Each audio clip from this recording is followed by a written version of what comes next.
ఓం శ్రీ మహాగణాధిపతయే నమః వీర గురు పరబ్రహ్మణే నమః. శ్రీ వీరబ్రహ్మేంద్ర స్వామి భక్తి ఛానల్ కుటుంబ సభ్యులకి స్వాగతం. మేషరాశి వారికి శ్రీ విశ్వావసునామ సంవత్సరం 2025-26 ఎలా ఉండబోతుంది? మేషరాశి వారికి ధనం, విద్య, ఉద్యోగం, వ్యాపారం, వ్యవసాయం, కుటుంబ జీవితం ఎలా ఉండబోతున్నాయి?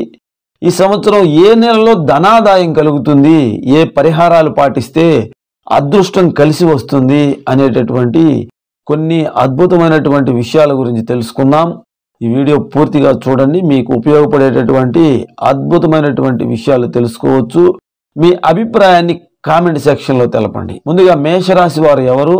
ఈ సంవత్సరం మేషరాశి వారికి గ్రహ సంచారం ఎలా ఉంటుందనే విషయాలు తెలుసుకొని తదుపరి రాశి ఫలితాలు. అశ్విని నక్షత్రం 1, 2, 3, 4 పాదాలు, భరణి నక్షత్రం 1, 2, 3, 4 పాదాలు, కృత్తికా నక్షత్రం 1వ పాదము ఈ మేషరాశి నక్షత్రాలు. ఈ నక్షత్రంలో జన్మించిన వారు మేషరాశి వారు అవుతారు. చూ, చే, చో, లా, లీ, లు, లే, లో, ఆ అనే అక్షరాలు పేరు మొదటి అక్షరాలైన వారు కూడా మేషరాశి వారు అవుతారు. ఈ సంవత్సరం మేషరాశి వారికి గురు సంచారాన్ని గమనించినట్లయితే మేషరాశి వారికి నవమ వ్యయాధిపతి అయిన గురువు 13/5/2025 వరకు వృషభ రాశి యందు అంటే ద్వితీయ స్థానంలో, తదుపరి 14/5/2025 నుంచి 17/10/2025 వరకు మిథున రాశి యందు అంటే తృతీయ స్థానంలో, తదుపరి 18/10/2025 నుంచి కర్కాటక రాశి యందు అంటే చతుర్థ స్థానంలో సంచరిస్తూ ఉన్నాడు. శని భగవానుడి యొక్క సంచారాన్ని ఒకసారి గమనించినట్లయితే మేషరాశికి దశమ లాభాధిపతి అయినటువంటి శని భగవానుడు ఈ సంవత్సరం 28/3/2025 వరకు కుంభరాశిలో అంటే లాభస్థానంలో, తదుపరి 29/3/2025 నుంచి మీనరాశిలో అంటే వ్యయస్థానంలో సంచరించును. రాహు సంచారాన్ని గమనించినట్లయితే ఈ సంవత్సరం రాహు 17/5/2025 వరకు మీనరాశిలో అంటే వ్యయస్థానంలో, తదుపరి 18/5/2025 కుంభరాశి యందు అంటే లాభస్థానంలో రాహు సంచరిస్తూ ఉన్నాడు. కేతు సంచారాన్ని గమనించినట్లయితే ఈ సంవత్సరం 17/5/2025 వరకు కన్యా రాశిలో అంటే షష్టమ స్థానంలో, తదుపరి 18/5/2025 సింహరాశి యందు అంటే పంచమ స్థానంలో కేతు సంచరిస్తాడు. ఈ గ్రహ సంచారం ఈ విధంగా ఉంది. మేషరాశి వారికి ఈ సంవత్సరం ఆదాయం 2, వ్యయం 14, రాజ్య పూజ్యం 5, అవమానం 7. మేషరాశి వారికి గురు సంచారం చాలా అనుకూలంగా ఉంది. గురు సంచారం వల్ల మీరు చేసేటటువంటి వృత్తిలో అభివృద్ధి ఉంటుంది, ఆదాయం బాగుంటుంది, మీరు చేసే శ్రమకు తగిన గుర్తింపు లభిస్తుంది. కొన్ని సందర్భాల్లో పైకి గంభీరంగా ఉన్నప్పటికీ కొన్ని సంఘటనల వల్ల, పరిస్థితుల వల్ల మనసులో కొంత భయం అనేది ఉంటుంది.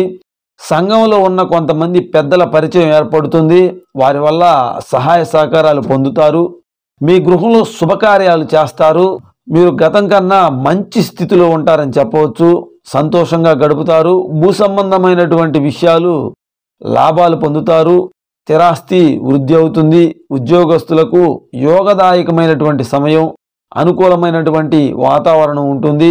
అధికారుల వల్ల ఇబ్బంది పడేటటువంటి వారు ఈ సంవత్సరం ఉపశమనం కలుగుతుందని చెప్పవచ్చు.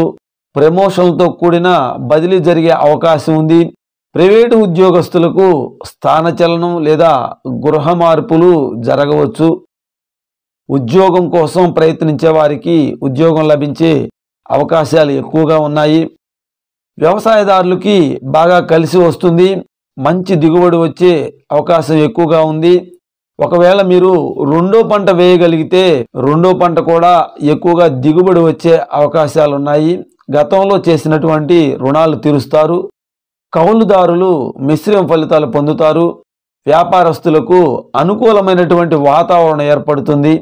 మీరు చేసే వ్యాపారాలు లాభాల బాటలో నడుస్తాయి. గృహ నిర్మాణ వ్యాపారస్తులు మంచి ఫలితాలను పొందుతారు.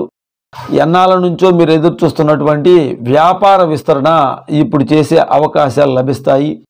మీరు కొత్త వ్యాపారానికి శ్రీకారం చుడతారు, లేదా ఉన్న వ్యాపారాన్ని అభివృద్ధి చేసేటటువంటి అవకాశాలు ఎక్కువగా ఉన్నాయి.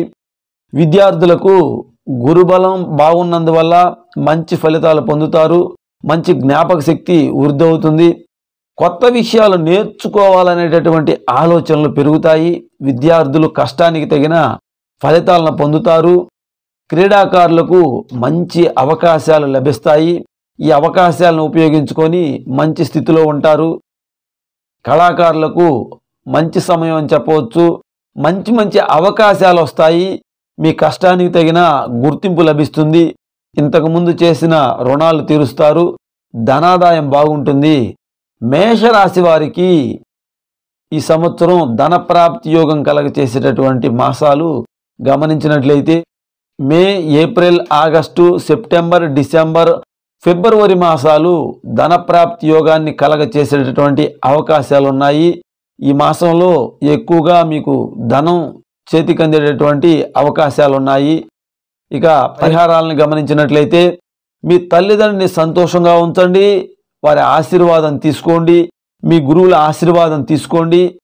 అమ్మవారికి కుంకుమార్చన చేసి ఆ కుంకుమను ప్రతిరోజు ధరించండి.